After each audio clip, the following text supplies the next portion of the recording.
L'Association forestière des Deux-Rives, AF2R, contribue à la gestion durable des arbres et des forêts. Le territoire couvre la capitale nationale, donc de Québec à Charlevoix jusqu'à Portneuf, et aussi une partie de la région de Chaudière-Appalaches, notamment la ville de Lévis et les MRC riveraines du fleuve Saint-Laurent.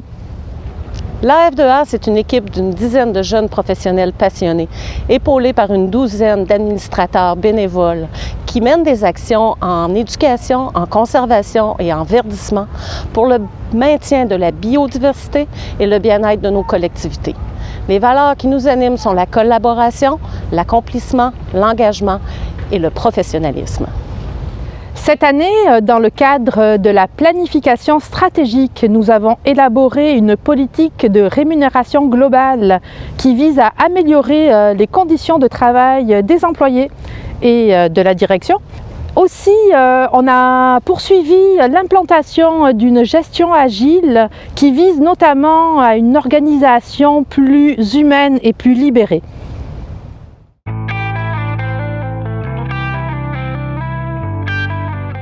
À la demande de la CMQ, l'AF2R a réalisé une trousse didactique des bonnes pratiques de lutte contre la grille du frêne. Cette trousse comprend 3 fiches PDF imprimables ainsi que 3 présentations PowerPoint associées pour pouvoir donner des conférences sur le sujet.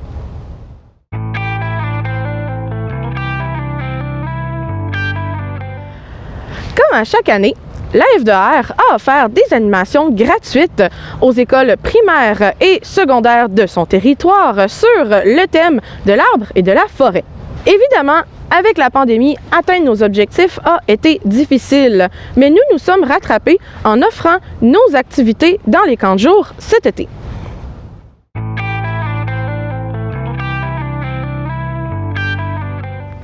Ce projet au secondaire a pour but de valoriser les emplois dans le domaine forestier. Donc, nous amenons des classes dans des entreprises pour qu'ils puissent voir de façon concrète des travaux qui sont à leur portée en aménagement forestier, en transformation du bois et en recherche en foresterie. Cette année, nous avons réalisé 3 visites, une avec la scierie Arbotech et la scierie Bois d'Aquam, une avec le groupement forestier Québec-Montmorency et une avec le complexe scientifique de la Direction de la recherche forestière.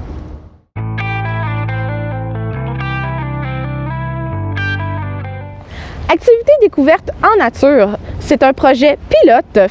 Il consiste à offrir des sorties animées dans un parc régional ou national à des élèves du primaire provenant d'écoles de milieux défavorisés.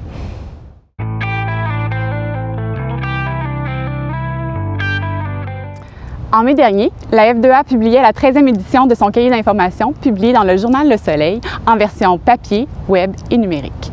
La publication de 12 pages faisait découvrir les différentes facettes de la forêt par des articles rédigés par des auteurs experts de leur domaine.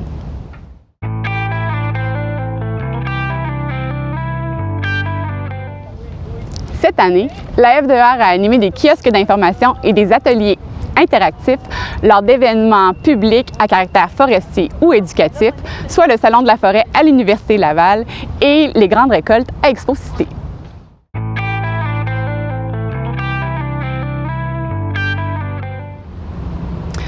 L'AF2R dispose de plusieurs outils numériques pour diffuser ses différents messages, dont une infolette mensuelle, un site Internet, 2 sites Internet connexes, dont un sur les métiers de la forêt et du bois et un sur le parc et espaces naturels, et de 2 pages Facebook, dont une pour le parc de la forêt ancienne du Mont-Wright. En tant que membre du collectif pour une forêt durable, l'AF2R a participé à la campagne de sensibilisation Une forêt de possibilités en diffusant ses différents messages sur le secteur forestier.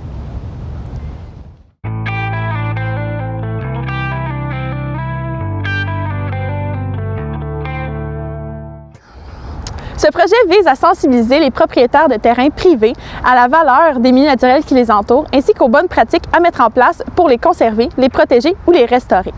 Donc, c'est la réalisation d'inventaires fauniques et floristiques qui permet de produire des cahiers qui sont ensuite remis aux propriétaires dans le but de conclure une entente morale de conservation volontaire. De plus, la population locale a été sensibilisée par la tenue de sorties découvertes portant sur les oiseaux migrateurs et la flore de l'île d'Orléans. D'ailleurs, nous réalisons un suivi des ententes qui ont été signées lors de la première phase en 2015-2018 dans le but de renouveler nos ententes de conservation volontaire.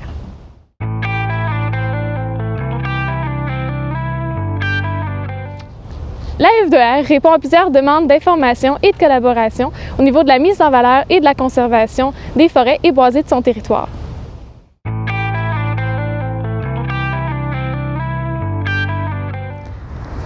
La F2R est responsable de la mise en valeur, de la conservation, de l'aménagement des sentiers ainsi que de l'animation du parc du Mont-Wright. Parmi les activités qui sont réalisées et organisées au Mont-Wright, on peut compter des visites guidées qui portent sur des sujets en lien avec la nature, des brigades vertes ainsi que des corvées d'aménagement et d'entretien des sentiers.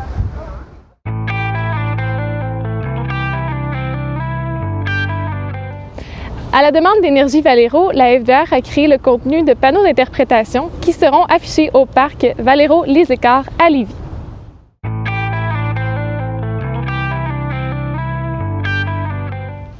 Encore cette année, la F2R a continué ses projets de plantation à la baie de Beauport dans le cadre du projet de trame verte intégrée de l'administration portuaire de Québec.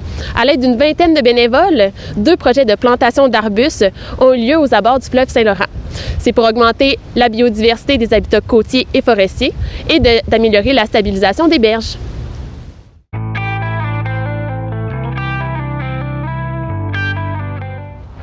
Étant un organisme de vocation communautaire, la pandémie a inévitablement affecté certaines de nos actions.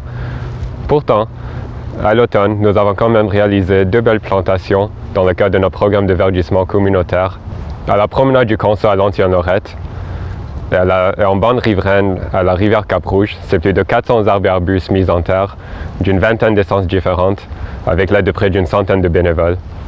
Ces végétaux serviront à augmenter la canopée, à diversifier notre forêt urbaine et à renforcer l'habitat naturel si précieux.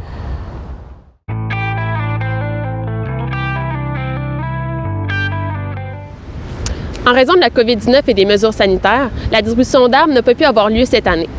Durant tout le mois de mai, nous avons quand même pu sensibiliser et informer les citoyens sur le bienfait des arbres, grâce à nos publications Facebook.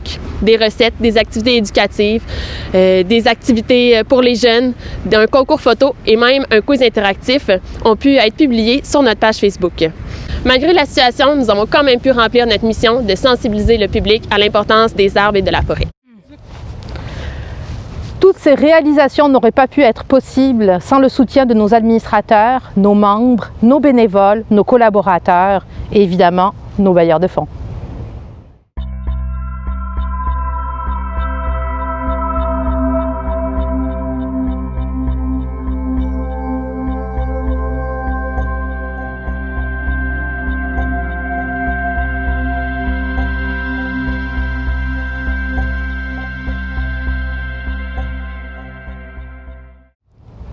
Merci à nos administrateurs. Merci à nos membres.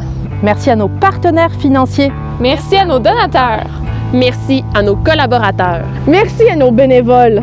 Merci à toutes et à tous.